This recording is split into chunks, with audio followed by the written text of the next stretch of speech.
Joseph, ஆன்மேரி Joseph. இவர் பெற்ற மதிப்பெண் 701. இவர் படித்த பள்ளி செயின்ட் ஆண்டனிஸ் பப்ளிக் ஸ்கூல், அனக்கால். 8ஆம் இடம் பிடித்திருப்பவர் தனுஷ் குப்தா. இவர் பெற்ற மதிப்பெண் 701. படித்த பள்ளி டெல்லி பப்ளிக் ஸ்கூல், துவாரகா, டெல்லி. 9ஆம் இடம் பிடித்திருப்பவர் ஷரண் கந்தசாமி. ஷரண் கந்தசாமி பெற்ற மதிப்பெண் 701. இவர் படித்த பள்ளி seventh day Adventist higher secondary school. 10ஆம் இடம் பிடித்திருப்பவர் ஜோய் பாபி. இவர் பெற்ற மதிப்பெண் 700. இவர் படித்த பள்ளி பிரைமஸ் பப்ளிக் ஸ்கூல். இந்த வகையில் நிர்வாக ஒதுக்கீட்டிலும் 7.5% இடஒதுக்கீட்டிலும் அரசு ஒதுக்கீட்டிலும் முதன்மையாக 10 இடங்களை பெற்ற மாணவர்களின் பட்டியல் தற்போது வெளியிடப்பட்டிருக்கிறது. அந்த இது பாராமெடிக்கல் அது புக்காக கொடுக்குறோம்.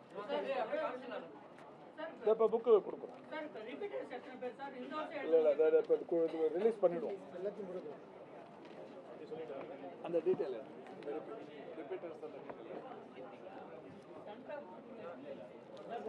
இளநிலை மருத்துவம் மற்றும் பல் மருத்துவம் அரசு ஒதுக்கீட்டு தரவரிசை பட்டியலை மாண்புமிகு மருத்துவம் மற்றும் மக்கள்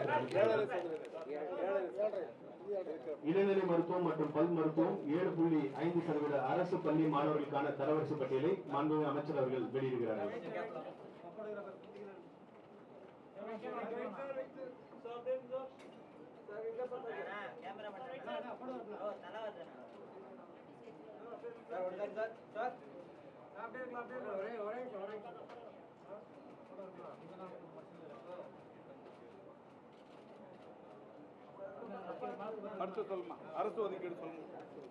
அரசு ஒதுக்கீட்டு தரவரிசை பட்டியலை மாண்புமிகு அமைச்சர் அவர்கள் வெளியிடுகிறார்.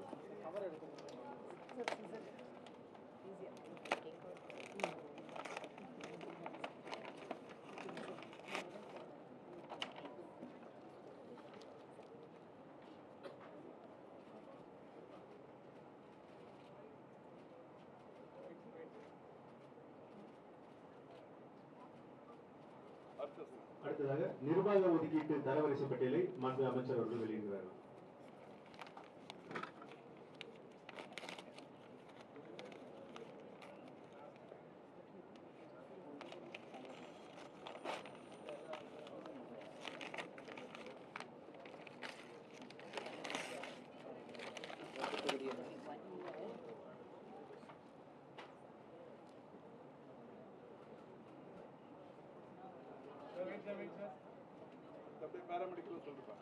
மருத்துவம் சார்ந்த பட்டப்படிப்புகளுக்கான தரவரிசை பட்டியலை மாண்புமிகு அமைச்சர் அவர்கள் வெளியிடுகிறார்.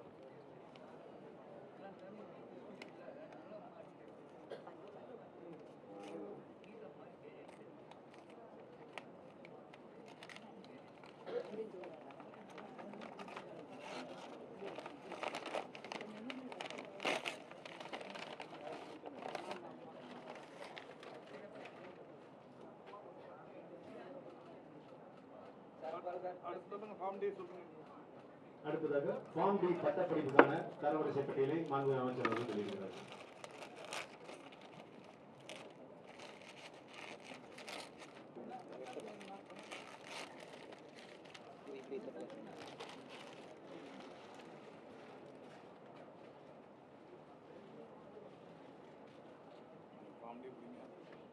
நீங்க பிடிச்சிங்க நீங்க ஒன்று பிடிங்க.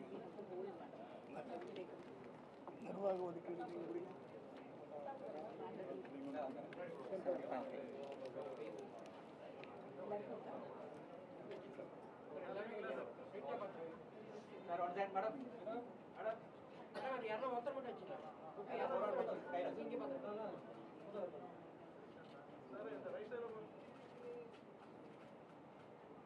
கொஞ்சம் நேரம் பார்த்துங்க.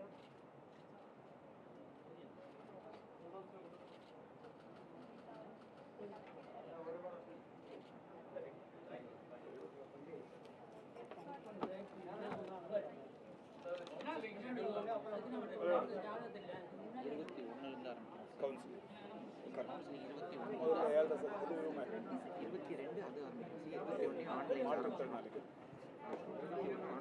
ஸ்டார்ட் பண்ணிட்டு 22 வந்து ஸ்பெஷல் கேட்டகரிஸ் எல்லாத்துக்கும் நேரில் பண்ணிடுறோம். இதற்கான கலந்தாய்வு 21ஆம் தேதி காலை 10 மணிக்கு தொடங்குகிறது. 21ஆம் தேதி காலை 10 மணிக்கு ஆன்லைனில் கலந்தாய்வு தொடங்குகிறது. 22ஆம் தேதியை பொறுத்தவரை 7.5% உள்ஒதுக்கீடு, மாற்றுத்திறனாளிகள், இராணுவ பிரிவு, இப்படி சிறப்பு பிரிவினருக்கு நேரடியாக கலந்தாய்வில் பங்கேற்கவிருக்கிறார்கள். 21ஆம் தேதியிலிருந்து ஆன்லைனில் தொடங்குகிற இந்த கலந்தாய்வில் ஒட்டுமொத்த மாணவர்களும், தேர்வு பெற்ற மாணவர்கள் அனைவரும் பங்கேற்கவிருக்கிறார்கள்.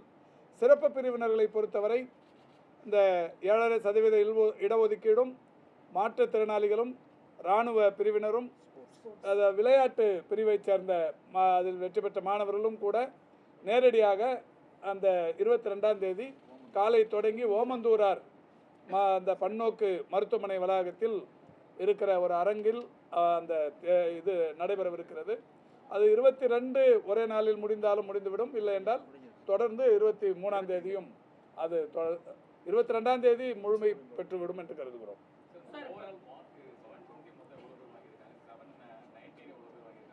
நம்மகிட்ட அப்ளை பண்ணதுல 720 ஒருத்தர் தான், 719லாம் யாரும் இல்லை சார். இப்போ 719 தமிழ்நாட்டில் இல்லை. இப்போ ஏற்கனவே நம்ம சொல்லியிருந்தோம் 720 இல்லை 716 இருக்கணும், 18, 19 இருக்கக்கூடாது. அது மாதிரி இருந்தால் அவங்க கிரேஸ் மார்க் கொடுத்துருக்காங்கன்னு அர்த்தம். அந்த கிரேஸ் மார்க் கொடுத்தவங்கள ஒரு 1539 பேர் அவங்களே சுப்ரீம் கோர்ட்டில் போட்டு நீக்கிட்டாங்க. ஆனால் தமிழ்நாட்டை பொறுத்தவரை அந்த கிரேஸ் மார்க்குங்கிறது இல்லை. அதை நம்ம ஏற்கனவே தெளிவுபடுத்திட்டோம். வேற அதுக்கு அவங்க சொன்ன காரணம் நேர பற்றாக்குறைன்னு சொன்னாங்க. அந்த மாதிரி தமிழ்நாட்டில் எந்த சம்பவம் நடக்கலை. என்னங்க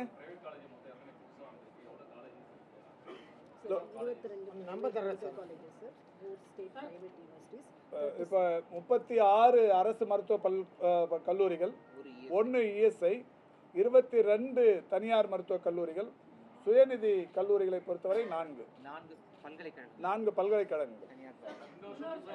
இது ஒரு 150 சீட்டு கூட வந்திருக்கு. அன்னையிலிருந்து ஒன்றும், கன்னியாகுமரியிலிருந்து ஒரு 100 சீட்டும். அரசின் சார்பில் ஒரு 7-8 மருத்துவக் கல்லூரிகளில் கூடுதல் இடங்கள் வேண்டும் என்று விண்ணப்பித்திருக்கிறோம். நடப்பாண்டுக்கு கிடைக்கும் என்றும் எதிர்பார்க்கிறோம். அதற்கான கட்டமைப்பு மேம்படுத்தப்பட்டிருக்கிறது. HR போன்ற விஷயங்கள் எல்லாம் மேம்படுத்தி இருக்கிறோம். இந்த ஆண்டு கூடுதல் இடங்களுக்குரிய விண்ணப்பங்களை நம்முடைய DME அவர்கள் டெல்லியில் சென்று தந்திருக்கிறார்கள். வருகிற நடப்பாண்டுக்கு ஒரு 5-6 கல்லூரிகளில் கூடுதல் மாணவருக்கு இடங்கள் கிடைக்கும் என்று எதிர்பார்க்கிறோம்.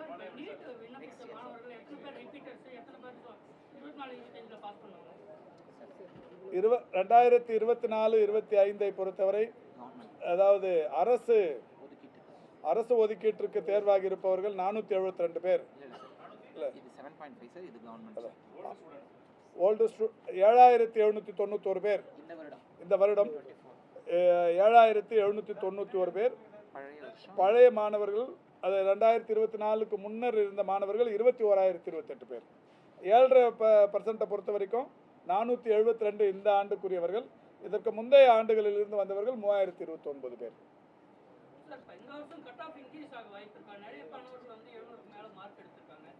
இல்லை, அதை கடந்த ஆண்டை விட மாணவர்களுடைய எண்ணிக்கை கூட தான் வந்திருக்கு. நான் ஏற்கனவே சொன்ன விண்ணப்பித்தவர்களுடைய எண்ணிக்கையும் கூட இருக்குது. விண்ணப்பித்தவர்களில் தகுதி படைத்தவராக ஒரு திருநங்கையும் தேர்ந்தெடுக்கப்பட்டிருக்கிறார். அந்த திருநங்கை மாணவிக்கும் அரசு ஒதுக்கீட்டில் இடம் கிடைப்பதற்கு வாய்ப்பு இருக்கிறது.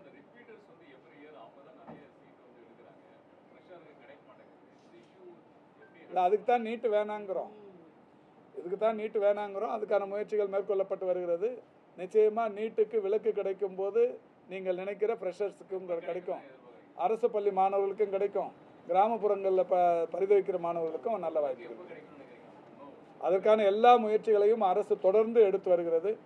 இப்போ வெறும் தமிழ்நாடு மட்டுமே முன்னெடுத்து வந்த பிரச்சனை இப்போது அகில இந்தியாவுக்குமே பரவி இருக்கிறது. தமிழ்நாட்டில் மட்டுமே நீட்டுக்கு விலக்கு என்கின்ற அந்த முழக்கம் இப்போ மகாராஷ்டிராலையும் கிளம்பிருச்சு, கல்கட்டாலையும் கிளம்பிருச்சு, டெல்லியிலையும் கிளம்பிருச்சு, உத்தரப்பிரதேசலையும் கிளம்பிருச்சு. அகில இந்திய தலைவர்கள் எல்லாருமே கேட்க ஆரம்பிச்சிருக்காங்க. எனவே நிச்சயம் இதற்கு விரைவில்